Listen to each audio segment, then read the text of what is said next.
dia a todos. Primeiro, queria agradecer a presença do Tiago e do Sandoval e de todos os senhores que aqui vieram, especialmente aqueles que foram convidados a conversar com a gente ao longo desses 2 dias que a gente terá aqui, para numa oportunidade ímpar de debater tanto com fabricantes, com montadores, com empreendedores de forma geral, quanto com as concessionárias de distribuição e com os próprios consumidores, representados aqui pelos conselhos de consumidores que aqui estão presentes, com os técnicos da ANEEL, que tem vários aqui presentes. A gente vai ter uma oportunidade de discutir, de estressar bastante esse assunto que é tão importante para o setor elétrico brasileiro, é tão importante para o Brasil, né? Então, acho que eu vou ter a oportunidade de falar logo em seguida para vocês sobre o objetivo da nossa consulta, o objetivo desse seminário. Então, assim, eu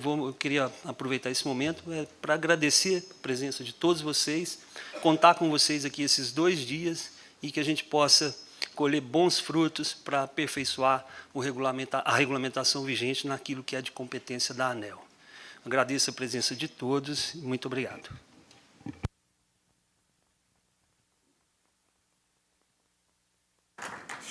Nós vamos ouvir também as palavras do senhor Sandoval de Araújo Feitosa Neto. Bom dia a todos, senhoras e senhores. Em nome da diretoria da ANEEL, cumprimento o diretor Tiago Barros, os superintendentes da ANEEL aqui presentes, doutor Carlos Matar, doutor Júlio César, superintendente de regulação de estudos de mercado. E, em nome dos dois, estendo os cumprimentos a todos os servidores da ANEEL presentes nesse evento.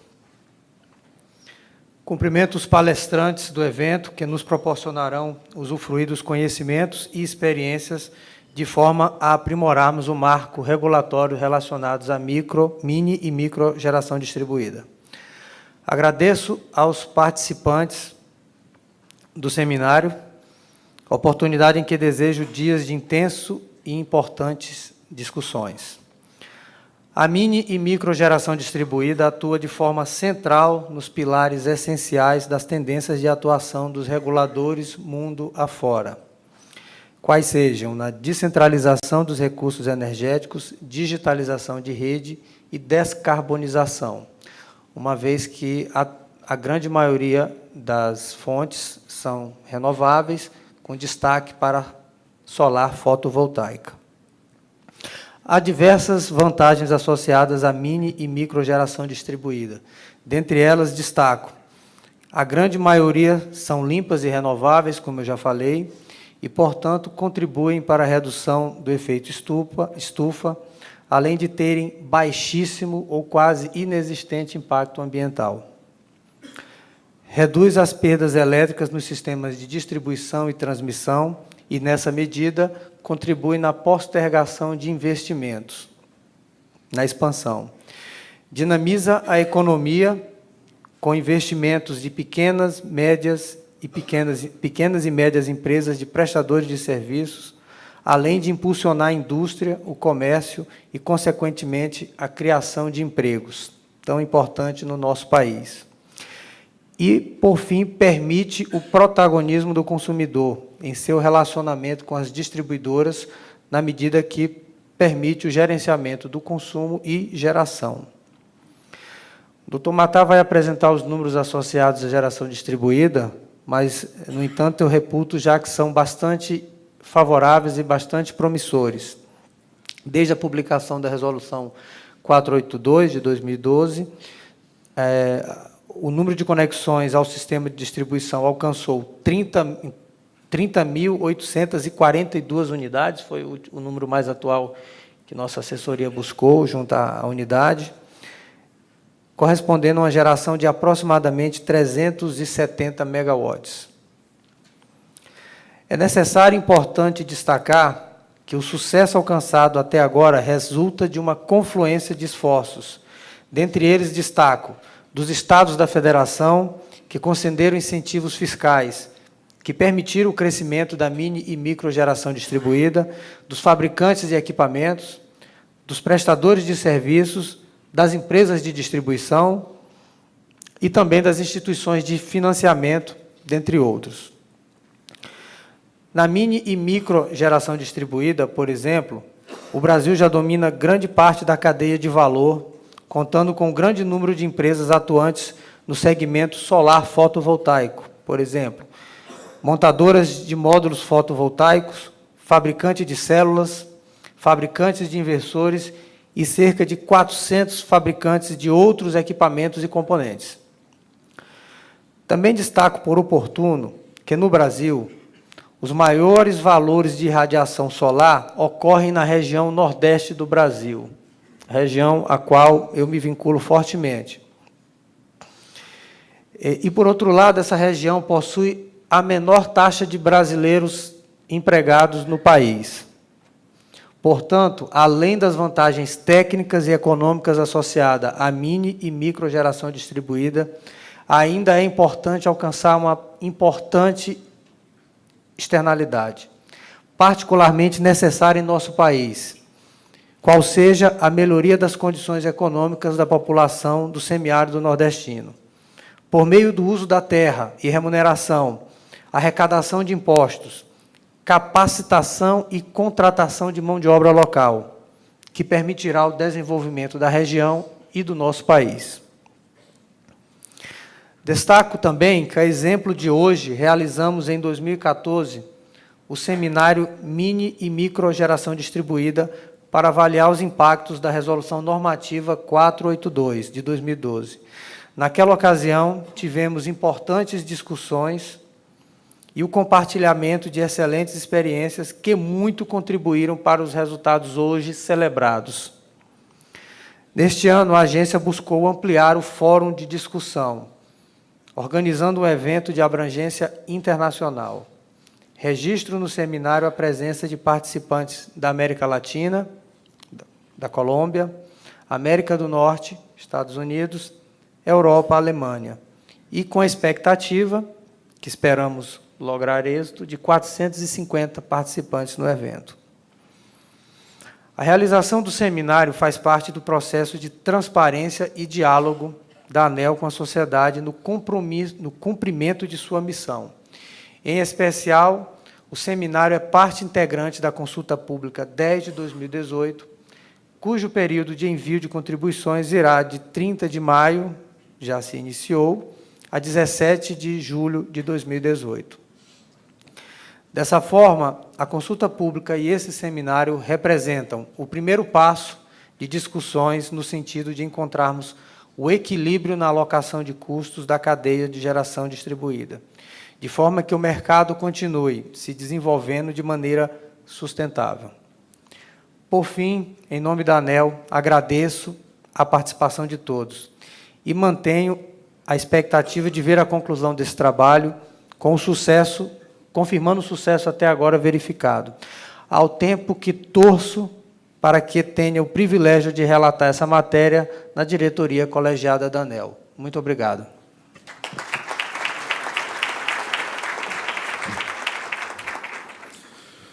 Ouviremos também o senhor Tiago de Barros Correia. Bom dia a todos. Eu queria agradecer a presença de todas as senhoras e senhores no nosso seminário internacional. Eu gostaria de registrar que a diretoria da ANEEL toda disputa o privilégio de relatar esse processo. O pessoal tentou me declarar impedido, dizendo que eu já tinha relatado a revisão da 482 original, mas esse argumento foi considerado inválido pela Procuradoria da ANEEL, de modo que todo mundo disputa esse privilégio. Os demais diretores, dois deles, o Rodrigo Limpe e o André Peptoni, estão em missão internacional, então não puderam comparecer hoje. O diretor-geral está de férias. Aí, na ausência do diretor-geral e do André, que é o primeiro substituto, eu estou com esse encargo de ocupar a posição de diretor-geral e não vou conseguir permanecer o dia todo com vocês. Mas vou acompanhar o resultado do seminário. Eu tenho um interesse muito grande nesse aspecto, nessa questão, principalmente, da inclusão de novas tecnologias no mercado brasileiro. Eu gostaria de fazer somente alguns comentários. O objetivo do seminário hoje, o superintendente Matar vai ter condições de detalhar isso um pouco mais, mas ele faz parte de um processo que a ANEEL tem cada vez se especializado mais, que é de elaborar regulações de maneira dialética, em que a gente busca aspectos contrafatuais e a gente busca evidências para determinar a forma como a gente faz as regulações. A missão da ANEEL é desenvolver um mercado de energia elétrica, não é restringir nem dizer qual o mercado tem que ser. É criar as condições para que ele se desenvolva em equilíbrio entre os agentes. Então, com essa missão em mente, a ANEEL busca fazer regulações que removam barreiras e que criem incentivos a determinados tipos de comportamento que a gente considera desejável para o desenvolvimento dos mercados e a inclusão de novas tecnologias. O caso da regulação da geração distribuída é muito emblemático. A gente já previu, desde a primeira norma, que é a 482, de 2012, que haveria metas a serem monitoradas e medidas. Nós não nos preocupamos apenas com os números dos consumidores que possuem a sua própria geração, né, são os autoconsumidores, mas a gente monitora os resultados disso em relação a impactos na distribuição, impacto nos demais níveis de negócio, como que isso interfere na emissão de gases de efeito estufa, como nos ajuda a cumprir com as nossas metas do Protocolo de Paris. Então, é um monitoramento focado em resultados, não na efetividade da regulação, e não se a regulação tem números bonitos ou números feios. Mas, com base nisso, nós fizemos, desde o começo, a previsão de uma avaliação dos resultados regulatórios, que levou a uma primeira revisão já no ano de 2014. Naquela ocasião, nós sinalizamos que haveria novamente a necessidade de monitoramento constante, de modo que esse mercado se desenvolvesse em equilíbrio. Alguns aspectos eu espero que vocês tratem hoje. Então, um dos pontos que já foi discutido em 2014 é sobre a necessidade de caminharmos para uma tarifa que não seja unicamente volumétrica, em que a gente possa estabelecer um pagamento pelo serviço de fio prestado pela distribuição. Evidentemente, eu não acredito que possa haver uma transição discreta, de 0 a 1 direto. É preciso haver uma transição para que isso ocorra e é preciso que se respeite os contratos já firmados. Então, eu acho que é um grande foco de discussão e espero receber contribuições dos senhores nesse seminário e no âmbito da consulta pública, que, como o Sandoval disse, se encerra no dia 17. Outro aspecto que eu gostaria de ver um pouco mais aprofundado é a questão da geração compartilhada, seja por meio de consórcios ou por meio de cooperativas. Eu realmente acredito que a gente precisa desenvolver um pouco mais esse aspecto, de modo a tornar mais democrático o acesso à geração distribuída. Quando o modelo principal econômico é focado na geração colocada em seu próprio telhado, isso deixa alienado parte significativa da população. São poucos os cidadãos brasileiros que possuem casa própria, ou até mesmo que moram em casa com insolação. Boa parte deles vão morar em apartamento, ou em casas alugadas, ou em casas com má insolação.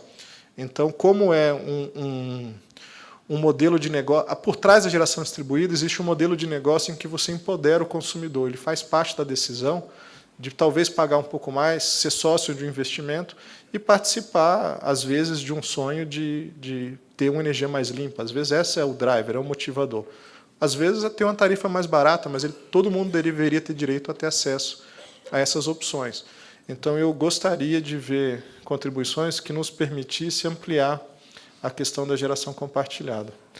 Outro aspecto que eu acho que deveria ser discutido, eu espero receber contribuições, é sobre a eventual abertura de venda de excedentes. A gente não deixou isso permitido na primeira etapa, por uma série de razões práticas, especialmente associadas com tributação.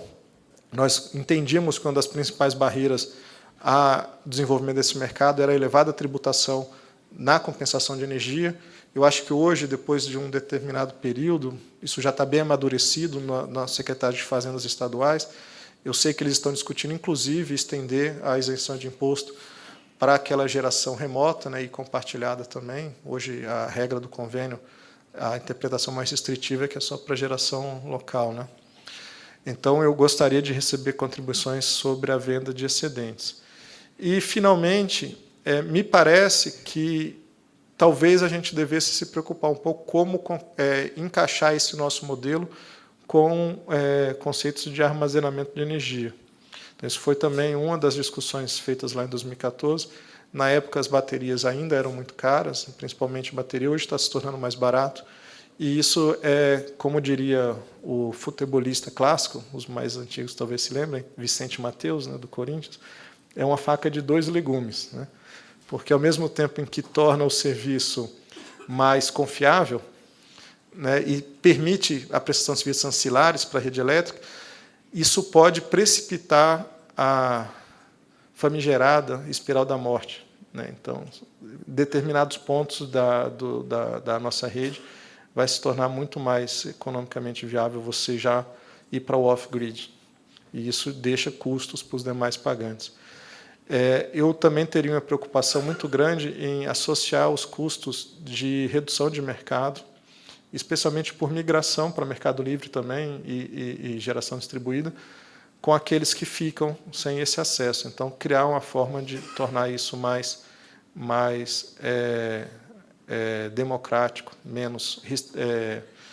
o termo que a gente fala em tributário, talvez dê para usar isso, mas seria regressivo, né? Então, a política de geração distribuída ela não pode ser regressiva, ela não pode penalizar os consumidores de menor potencial aquisitivo. Mas esses são os pontos difíceis, né? Tem vários outros pontos que são mais fáceis da gente tratar, e eu acredito que, de fato, é um modelo de regulação de que a ANEEL se orgulha muito. Talvez seja um dos cases nossos de sucesso neste processo de fazer regulação baseada em evidência, baseada na argumentação científica, baseada em interesse público. Às vezes não é tão transparente qual que é o interesse público por trás das ações que o governo e que a agência pode tomar, mas, nesse caso, parece que a gente consegue colocar na balança vários aspectos sobre o acesso à energia de qualidade, universalização desse acesso, sobre o meio ambiente e sobre um ambiente de negócio que gera empregos, que gera desenvolvimento e que possa incluir diversas regiões do país que hoje não teriam acesso a esse tipo de modelo de negócios e distribuição de renda. Eu também destaco a importância desse processo, porque a geração distribuída ela tem o potencial de ser disruptiva. Em que sentido? Ela pode mudar completamente a forma como a gente entende o serviço de energia elétrica. E isso vai vir de uma maneira inevitável, a gente não sabe quando, mas ela, junto com veículos elétricos, com baterias e com o barateamento dessas tecnologias, vai revolucionar a forma como a gente entende ou opera o setor. E a principal razão pela qual a geração distribuída é disruptiva é porque a escala de investimento é outra. Quando o modelo do setor elétrico deixou de ser estatal e verticalizado, para ter uma abertura e desregulamentação, era porque havia economias de escala muito menores em termoelétricas a gás ciclo combinado. A gente achava muito legal conseguir fazer uma termoelétrica de 500 megawatts, porque isso era uma planta pequena. Hoje, com geração distribuída, eu tenho instalada na minha casa uma usina de 2 kW. Eu tenho uma usina de 2 kW. Essa é uma decisão que pode ser tomada de maneira descentralizada. Então, a responsabilidade pela segurança do suprimento, ela agora pode ser compartilhada com a sociedade como um todo. Aqueles riscos de racionamento que nós vivíamos e tinha que contratar térmicas emergenciais a diesel, pode ser mitigado se a gente tiver uma geração distribuída, cujas decisões de investimento são descentralizadas. Eu anuncio também com muito prazer que o BNDES já lançou linhas de crédito para pessoas físicas em relação à geração distribuída e uma outra paixão minha também para a eficiência energética, porque a geração distribuída não pode vir desassociada da eficiência energética. Dados os custos, é loucura você instalar um painel fotovoltaico sem antes eficientizar a sua residência, seu comércio, sua indústria. Então, eu desejo a todos um ótimo seminário. Peço desculpa pelo Romeu ter tirado férias e me obrigado a assinar um monte de papel lá na ANEEL, mas eu vou permanecer aqui o máximo de tempo possível. Muito obrigado a todos e bom seminário.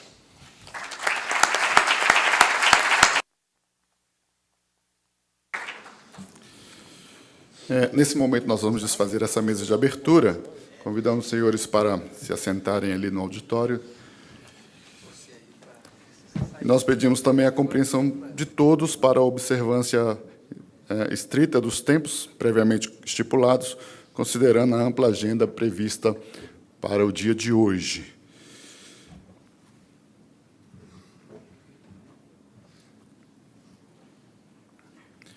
E para fazer a apresentação Geração Distribuída no Brasil, regulação atual e desafios, nós convidamos o senhor Carlos Alberto Matar.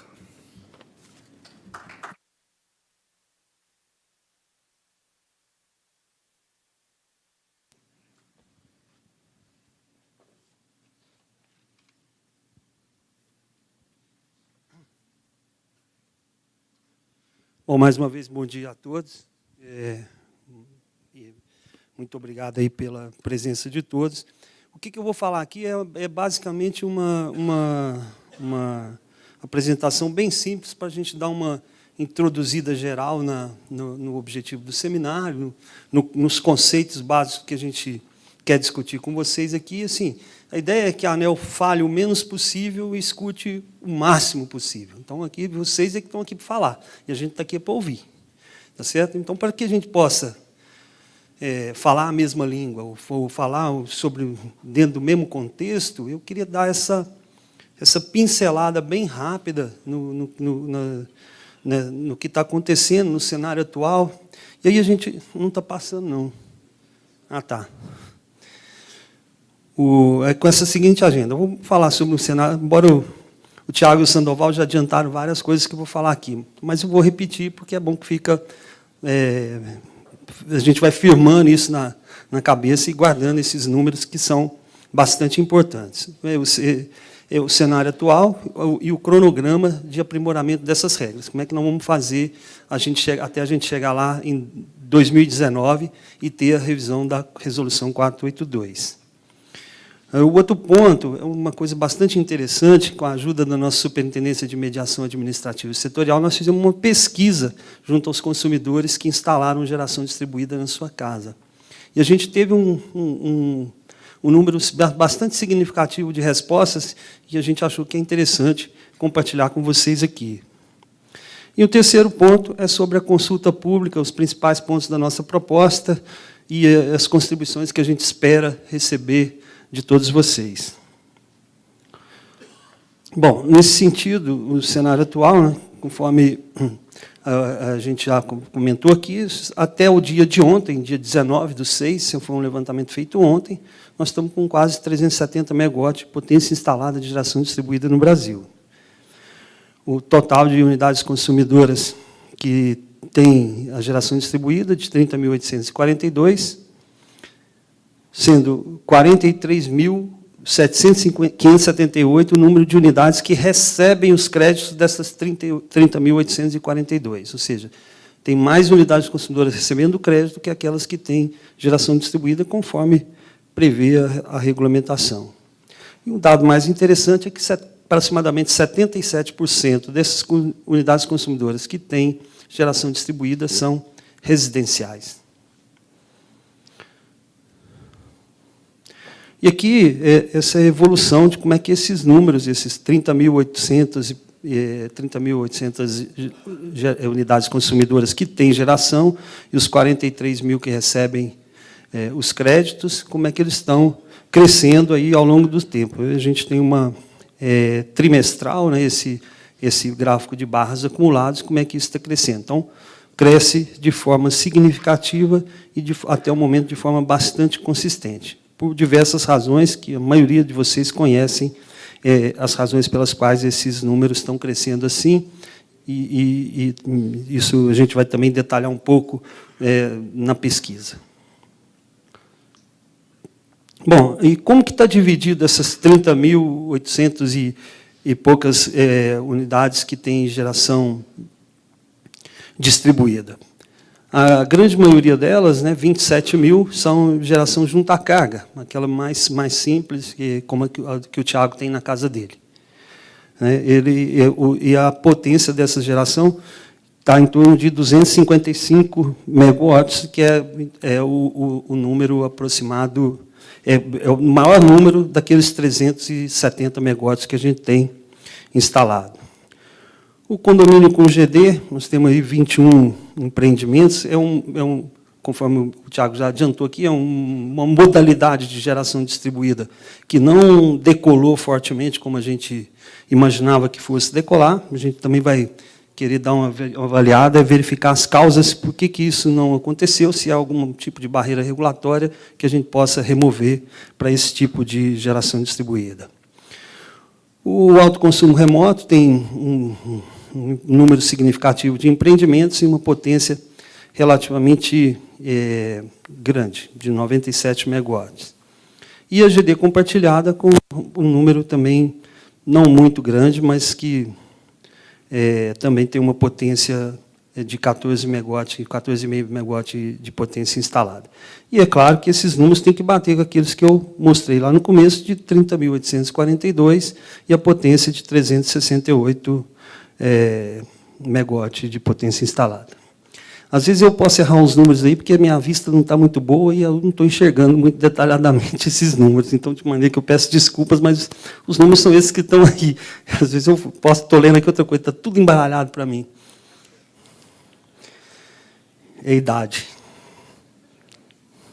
Bom, o cronograma de revisão da 482, né, é esse aqui. A gente vai fazer agora, nesse primeiro semestre, a gente está fazendo essa consulta pública, né, que nós temos lá algumas premissas para essa consulta, que eu vou detalhar na parte final, que é agora nesse primeiro semestre, que tem uma análise de impacto regulatório.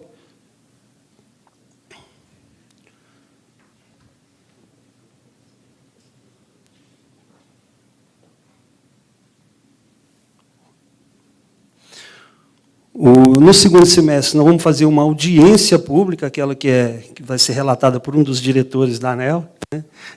A gente ainda não fez o sorteio, mas a gente vai fazer logo esse sorteio. E deverá ter uma audiência pública, que também a gente vai colocar nessa audiência pública a análise de impacto regulatório. Vamos fazer na nossa nova modalidade que a gente vai fazer. E no primeiro semestre de 2019 é que a gente vai botar o texto normativo propriamente dito, a partir das escolhas que a gente vai ter para discussão do AIR. E, no segundo semestre de 2019, a gente deve aprovar as novas regras junto à diretoria da ANEEL.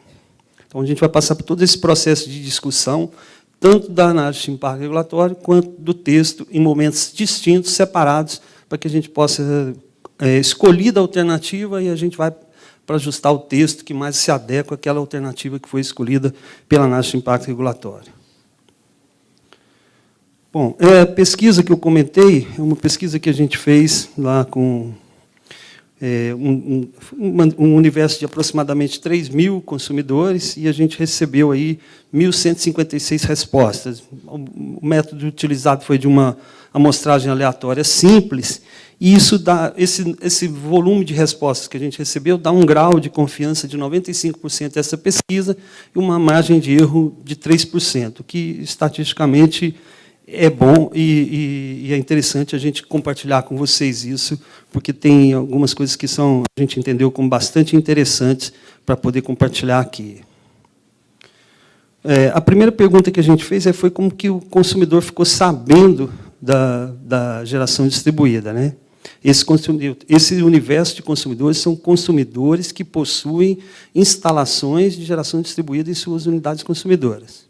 Esse é o universo de pessoas que respondeu a essa pesquisa. Então, a grande maioria foi pela internet ou por amigos, né? Isso é bastante interessante. A outra pergunta é por que você decidiu gerar, né? A grande maioria foi, claro, um retorno financeiro, mas o que chama a atenção da gente nesse segundo item da pesquisa é a preocupação com o meio ambiente e que as pessoas demonstraram ter. É um número expressivo de pessoas que não só o retorno financeiro, mas a preocupação ambiental, que é a redução de emissão de carbono, construção de grandes usinas longe dos centros de consumo, que implicaria na construção de grandes linhas de transmissão dessa energia. Então, essa preocupação com o meio ambiente está presente no universo desses consumidores. E é um negócio bastante interessante para a gente avaliar.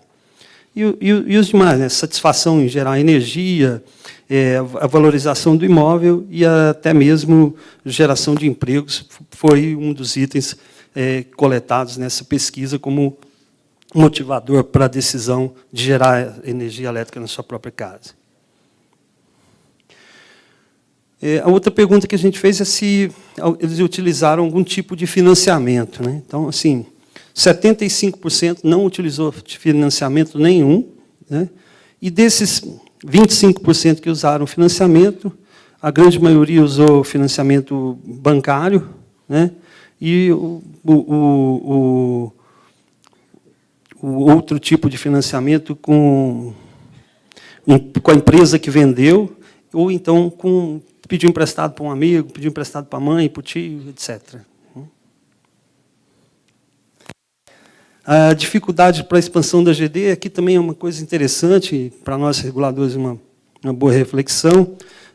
Os dois principais pontos, que foram os impostos e a questão do financiamento, estão fora do escopo de atuação da agência, embora a gente tenha feito muitas gestões junto aos órgãos que tratam dessas duas matérias, tanto para financiamento quanto para os impostos, principalmente junto ao CONFAS. A gente tem tido uma atuação bastante presente no CONFAS, levando a eles informações para poder ampliar o convênio 16. Mas a parte que trata da regulamentação, da conexão, da leitura e do faturamento, essa é de competência exclusiva da ANEEL. E isso a gente precisa aprimorar, e faz parte dessa consulta, e vai fazer parte dessa revisão da regulamentação também, o aprimoramento dessas regras relativas à conexão e à leitura.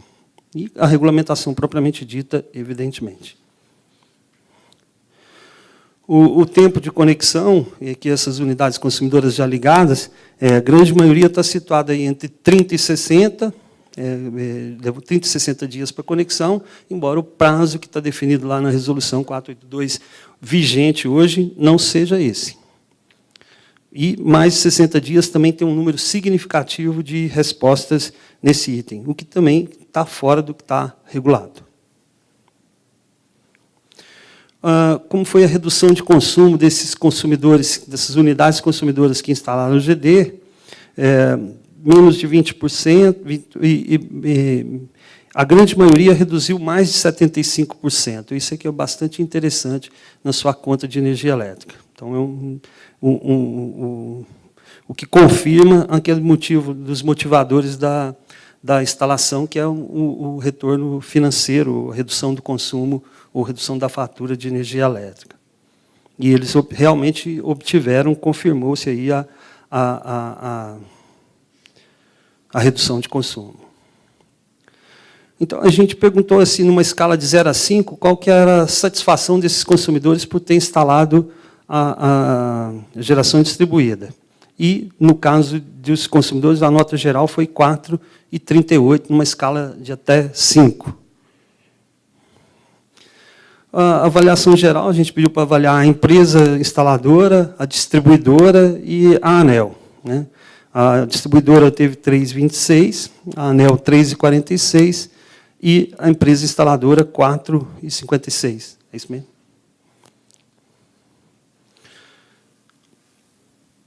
Esse foi, então, o resultado da pesquisa que a gente fez e os números que a gente recebeu. E eles têm aí informações importantes e significativas para a nossa reflexão. Bom, o terceiro e último ponto dessa minha pequena e breve apresentação é sobre a consulta pública e as propostas de revisão e que contribuições a gente espera da sociedade de uma forma geral. Bom, como é que esse mercado de geração distribuída evoluiu desde que a 482 está em vigor, né? Você tinha, com relação ao número de consumidores, ele tem sempre ficado abaixo da nossa previsão mais otimista. Lá no nosso site nós temos uma nota onde a gente traça 3 cenários de evolução da geração distribuída, tanto com o número de consumidores quanto com a potência instalada de geração distribuída. Com relação ao número de consumidores, a gente sempre tem ficado abaixo do previsto, sempre que a gente faz. Aconteceu assim em 2016, aconteceu assim em 2017 e aconteceu assim em 2018. Até o momento, a gente tem essas 30.842 e é previsto que a gente chegasse a dezembro de 2018 com 82.000 unidades consumidoras com geração distribuída. Isso provavelmente não vai acontecer.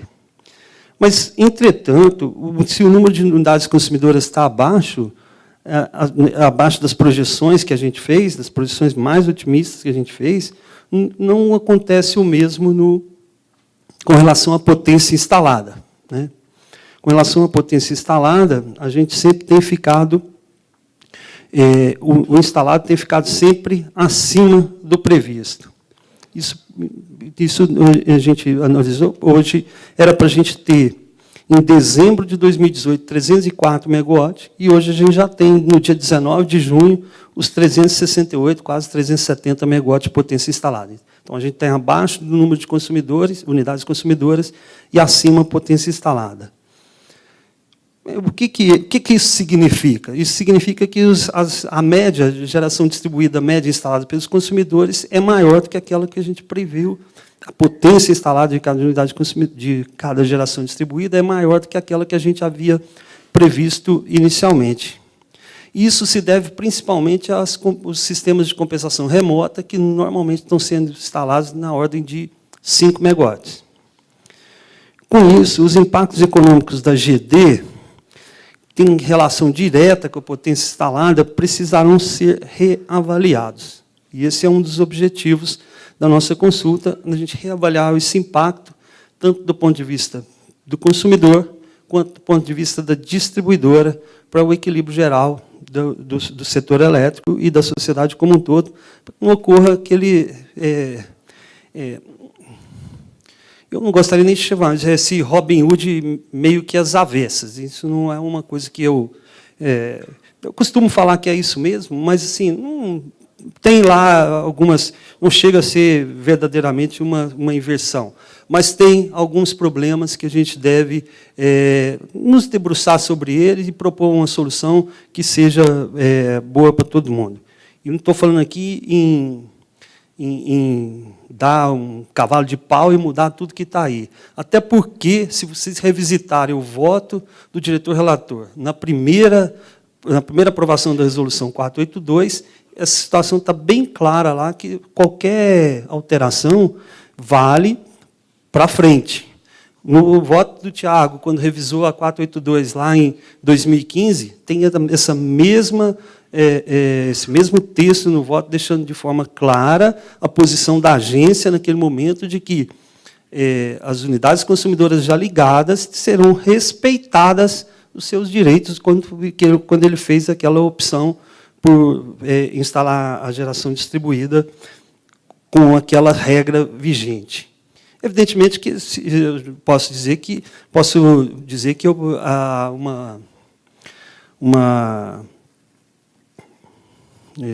como eu diria, uma possibilidade de que a gente venha a se adequar ao longo do tempo essas unidades consumidoras para que todos fiquem da mesma forma. E, para isso, a gente está propondo algumas alternativas. No AIR do sistema de compensação, é isso que a gente está querendo discutir com vocês, e qual é a forma de compensação para as unidades consumidoras que instalarem geração distribuída daqui para frente. Vamos deixar bem claro que a gente está falando é isso. A gente tem que definir as alternativas de compensação. Hoje, compensação é o cenário zero que a gente está partindo, compensação em energia, reais por megawatt-hora, megawatt-hora por megawatt-hora. A gente está falando de compensação de quilowatt-hora, ou de megawatt-hora. Mas a gente tem outras alternativas para compensar. E essas alternativas estão avaliadas lá na nota técnica, na análise de impacto regulatório. E a gente, a partir dessas análises que tem lá, a gente vai definir a melhor alternativa. Lá na nota técnica, a gente parte desse cenário zero, onde você compensa tudo, tá certo? E definimos mais 5 alternativas. Então, nós temos 6 alternativas para discutir. Isso vai permanecer como está, ou qualquer uma das 5 alternativas, que é sempre tirando alguma coisa lá da tarifa que você faz o desconto. Até a alternativa de que você tem somente a parte da TE, a parte de energia da TE, que é a alternativa 5. Então, são várias alternativas que estão descritas lá, não vou detalhar essas alternativas, mas desde aquelas de usar tudo menos a tudo de fio B, até a alternativa de usar somente para compensação a parte de energia da TE, a TE de megawatt-hora. Além disso, se vocês quiserem propor qualquer outra alternativa, esse é o momento, para que a gente possa avaliar uma outra alternativa, além dessas 6 que a gente está colocando lá na análise de impacto regulatório. Então, o método proposto é calcular o payback, né, de cada uma dessas alternativas, e esse payback vai mostrar a atratividade do investimento que está sendo feito pelo consumidor. E isso vai determinar os impactos para o setor elétrico como um todo. Isso está bem detalhado na nota técnica, acho que a grande maioria das pessoas aqui leu a nota técnica, e a gente tem recebido bastante elogios pela clareza da nota, que isso me deixa bastante satisfeito. Por fim, o que a gente está colocando esse procedimento, da forma que a gente fez aqui, está coerente? O que nós precisamos aprimorar nesse cálculo, desse payback, para melhorar essa taxa de atratividade, para melhorar a penetração da GD? Isso é o que a gente espera receber de todos vocês. Além disso, a gente também discute na nota técnica outros tipos de impacto, né? A energia evitada pela geração distribuída, a redução dos mercados das distribuidoras, que é um fato bastante importante, a questão das perdas técnicas na distribuição, as perdas técnicas na rede básica, na medida que você reduz a necessidade de transmissão de energia de grandes usinas para os centros de consumo, o uso da transmissão propriamente dita, né, a contratação do MUST pela distribuidora, e a expansão do sistema de distribuição com base nessa geração, tanto na geração existente quanto naquela projetada. Além desses impactos, a gente também está aberto a receber outros impactos que devem ser avaliados nessa regulamentação. E, principalmente, a gente gostaria muito de obter contribuições de mecanismos para quantificação desses impactos. Essa premissa que a gente tem, assim, uma compensação local, ou seja, a GD junto à carga, ela é bem diferente da geração remota, certo? Os impactos são diferentes, é tudo diferente, mas continua sendo geração distribuída. E uma outra questão que a gente que eu já comentei aqui e reafirmei que está nos votos dos diretores que relataram essa matéria junto da ANEEL, e a gente preserva isso muito na agência, não só em relação à geração distribuída, mas sempre que é possível, a gente preza pela segurança regulatória, ou pela estabilidade regulatória, ou pela previsibilidade das regras da agência. E, como falei, a gente não está aqui para fazer uma transformação radical, mudar completamente o entendimento do que é geração distribuída. Longe disso, nossa proposta não passa por esse tipo de raciocínio, pela sua irracionalidade, que não dá para discutir assim. Então, isso são essas premissas que a gente tem. Além disso, tem temas específicos que a gente também quer discutir, que é a simplificação do faturamento e da própria fatura de energia elétrica. Muitos consumidores não entendem, né? A simplificação do procedimento de acesso, tem ainda várias dificuldades, muitas reclamações de vários consumidores, entanto é que a nota da distribuidora não é uma nota boa, né, vamos dizer assim. Os limites de potência, 5 megawatts está bom, ou pode ser menos, ou pode ser mais, está aberto a discutir esses temas também. A questão da cogeração qualificada, vamos manter cogeração qualificada como geração distribuída, recebendo esses incentivos de esse mecanismo de compensação de energia da forma que está regulado ou da forma que vinha a ser regulada? Essa é a pergunta que a gente está fazendo, é isso que a gente também está querendo discutir. Os condomínios, que a gente mostrou aqui, que não decolou conforme a gente previu que iria decolar. Então, qual foi o motivo que os condomínios não decolaram? Então, a gente quer discutir esses motivos e, eventualmente, tirar a barreira para que isso possa ocorrer mais fortemente. E a vedação à divisão, é um assunto polêmico, que a gente transferiu uma responsabilidade para a distribuidora, é a obrigação da distribuidora dizer se aquilo é uma divisão ou não. Então, a gente está disposto também a discutir esse tema. E, por fim, a questão da participação financeira. Como se dá essa questão da participação financeira, se a gente pode aprimorar a regra que está vigente hoje. É isso, pessoal. Essa é a consulta 10 de 2018, já do conhecimento de todos vocês. Está lá nessa página da ANEEL, no endereço já conhecido de todos. A nota técnica é a número 62, né, que a grande maioria já leu. O prazo para contribuição, além da nota técnica, tem um questionário online. Quem quiser pode contribuir através do questionário, ou pode mandar por e-mail. É bem livre lá, está tudo bem explicadinho. E o período de contribuição começou em 30 de maio e termina essa primeira fase da consulta em 17/7, como já foi aqui comentado. A gente vai abrir aí mais 5 minutinhos para, eventualmente, alguém tiver alguma pergunta para fazer, e a gente pode concluir aqui, para a gente acertar o nosso tempo.